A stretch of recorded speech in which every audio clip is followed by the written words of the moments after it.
everybody, this is Pinky Sims with Black Mountain Music and Media. I am back doing some interviews this weekend. I'm a little rusty, but we're going to see how it goes. We've got some background noise with the highway, but a little better than the spot we were just a few minutes ago. I'm here with my friend, client, and SCMA multi-winner, JJ Voss. It's great to be here. It's nice to have you here. So I had the pleasure of seeing JJ last night at the Vibrant Vine, and it was just an awesome show. Thanks. We had a nice crowd. Yeah, we sure did. We played in between the rain spots, and tonight you are? So tonight I'm in Oliver at the District Wine Village. Great. And you just came back from Victoria, right? Yeah, we did a house concert out on the island, and it was wonderful. Awesome. And then where are you off to after Oliver?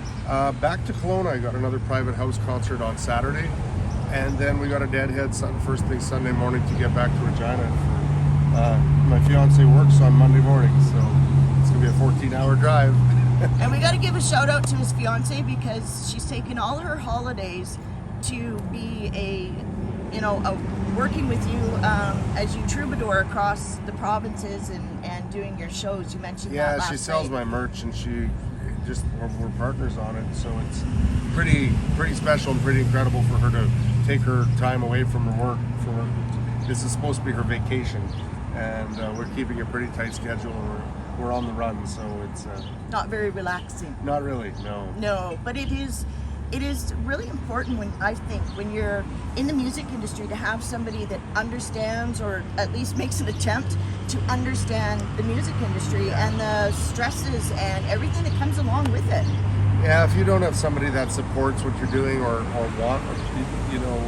wants to, it's dead in the water because it's such a consuming business. It's not a 9-to-5 job. It's first thing in the morning till you lay your head down at night. You're consumed by it, especially when you're on tour. Yes. Yeah. It absolutely. But I mean, there is some downtime, and we pick our spots where we can smell the roses. And yesterday for 2 hours, we sat on loungers overlooking the beautiful Okanagan Lake. So it's not a bad thing. Yeah, there's definitely some upside to being a touring artist, isn't there? Yeah. There is, absolutely. So I want to talk a little bit. Just because you've been in the industry for a while, you are independent, but you've been in the industry for a while, and you've done some really creative things during the pandemic that I think that other artists, emerging artists and coming up artists can really learn from. Your work ethic, your creativity, your ability to think outside the box. So you dropped your album right as the pandemic hit. Yeah, March the 20th, and I believe it was the 13th when the Junos were canceled. Yep. And then the dominoes fell from there. Pretty much everything in the world shut down in those few weeks. So yeah, it was tough to accept. I had 47 tour dates lined up, and everything was ready to go. And it was hard to believe because we've never experienced anything like that before. When you heard the news saying we're gonna have to shut everything down, you thought, okay, well maybe for a couple of days. Yeah. But 2 weeks. 2 weeks to flatten the curve. Yeah, so it was hard to really fathom, but it happened, but you do what you got to do. And I had my whole life invested in this next project. There wasn't a back door, there wasn't a safety valve. So what do? You do what you have to, and you make shit happen. Yep, and you did. You got online, you started engaging with your fans online, you did some shows online, you even invited other artists, which was very gracious of you. You had, what was the bar that you had a connection with that I saw Will Ardell guest with you? What was that? We actually did a few different places in Regina. We called it Live and Local. That's right. And so we went around there was a coffee shop, there was a pub, and then there was a second coffee shop as well. So what we were trying to do is, even though we couldn't have an audience there, we were trying to showcase the decor and the atmosphere of these local independent businesses and kind of partner with them as independent artists. And then,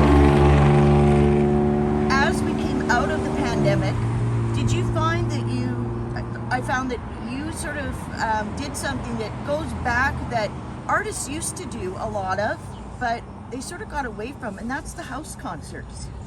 Yeah, for me, it's I think the pandemic with the live streaming experience where everybody was stuck at home, so we managed to get on their, tablets or TV screens at home through social media. It became a very personal connection. Yes. And especially the fact that we were all going through the same thing and we could talk about it in real time, where people can chat with you while you were performing and you were talking to them. I think it really maybe opened up this portal to say, you know what, when we're able to actually do this in person, why don't I come over to your house? Yeah. And it's been fantastic. To tell you the truth, it's my favorite type of show to do right now. I noticed that last night, that you were very engaging in storytelling, and you talked about wanting to be more of a troubadour, and that you don't, although you're a country artist sort of under the big umbrella of country music, and country music is a big umbrella with a lot of subgenres, I find. Would you agree? I'm a country artist just simply for the fact I'm considered that because Canada doesn't really have another scene, Right. a commercial scene that's outside of the term country. But you're a folk roots artist, I'd like right? to think so. I'd like to think that I'm a roots folk artist. I approach songwriting and performing in that fashion, where I want to talk to people about real issues that are affecting me in my life, and hopefully there's some symmetry and there people can have the same types of experiences. And the one other thing I just want to talk about with your album before we sort of say goodbye here was your album had a very deep message to it. It was about getting along, and you talked about that last night in your show, about whether it's with your family, in relationships, or on a community level. And how did you come to that when you were doing your album? Well, I had a lot of downtime before I released the album. I had some health issues for a couple of years that I had to take care of, and I wasn't even able to walk for about a year. Right. So while I was in that state, my only connection with the outside world was through social media and the news. And you'd watch the news and there was no good news. It was, the world seemed to be imploding. And then you'd log on to social media and you were watching friendships dissolve in real time. And I played an active role in that myself. Social media is such a new thing. Yes. That it's only been around for 15 years. Yep. And I think it's our main way of communicating now, and I think we're just not, I don't think we know how to navigate it properly. We're learning. But what I was seeing was so many relationships that were being destroyed and eroding simply because we disagree with each other about, you name the topic. Everybody can find a reason to argue now, it seems. Yeah. So, that weighed heavily on my mind because I didn't have connection with people. My only connection was through these screens, and nobody was getting along, and it just seemed like the world was eating itself. And ironically, when you released the album, it just was so timely with COVID and everything. It just seemed to heighten when... Unfortunately, the divide seemed to be getting wider. It did, yes. And I don't know, every time that a person thinks that we may start to begin to heal, and something else comes up. Something comes up, and I don't think I have any answers, but I just felt like that was something that I needed to say. I wanted to try to create some content, write some songs that would make people want to come together, or at least hear me, to try to separate, or try to heal the separations. So speaking of social media and places to find you, because I know you do engage with your fans, and you're very active on social media, where can fans find you? Because that's one of the reasons I do this. The usual places, Facebook and Instagram, I suppose. I'm on TikTok, but honestly, I'm having a hard time with that one. And I'd be okay if it went away. But it's JJ Voss is his Facebook. It's his Instagram. It's also find my music page is just JJ Voss. Just J.J.Voss, VOSS is how you can find him. Or if you go to my website, jjvoss.com, it's got links to all of the pages, and you can choose wherever you want to find it. And I'm going to give this plug just because I adore this guy. I think he's amazing. He's been a good friend to me for a very long time. He's got amazing merch, people.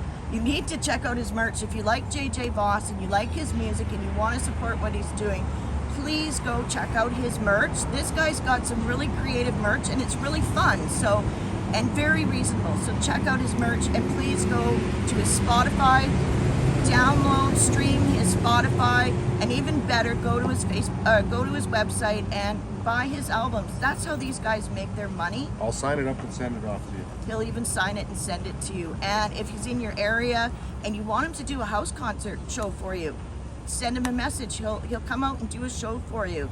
You know, get 35 of your friends, sell some tickets, get some wine, and he'll tell you some stories and sing some songs for you. Love to do. Well, thanks a lot for having me, Vicky. Thank you for coming out, and thank you for coming to the Okanagan, and we hope you come back next summer or even this fall and do some more shows for us. And let's book it. All right, sounds good. All right. This has been Pinky Sims with Black Mountain Music and Media with JJ Voss. I will be back later this weekend with my dear friends, The Heels. Stay tuned.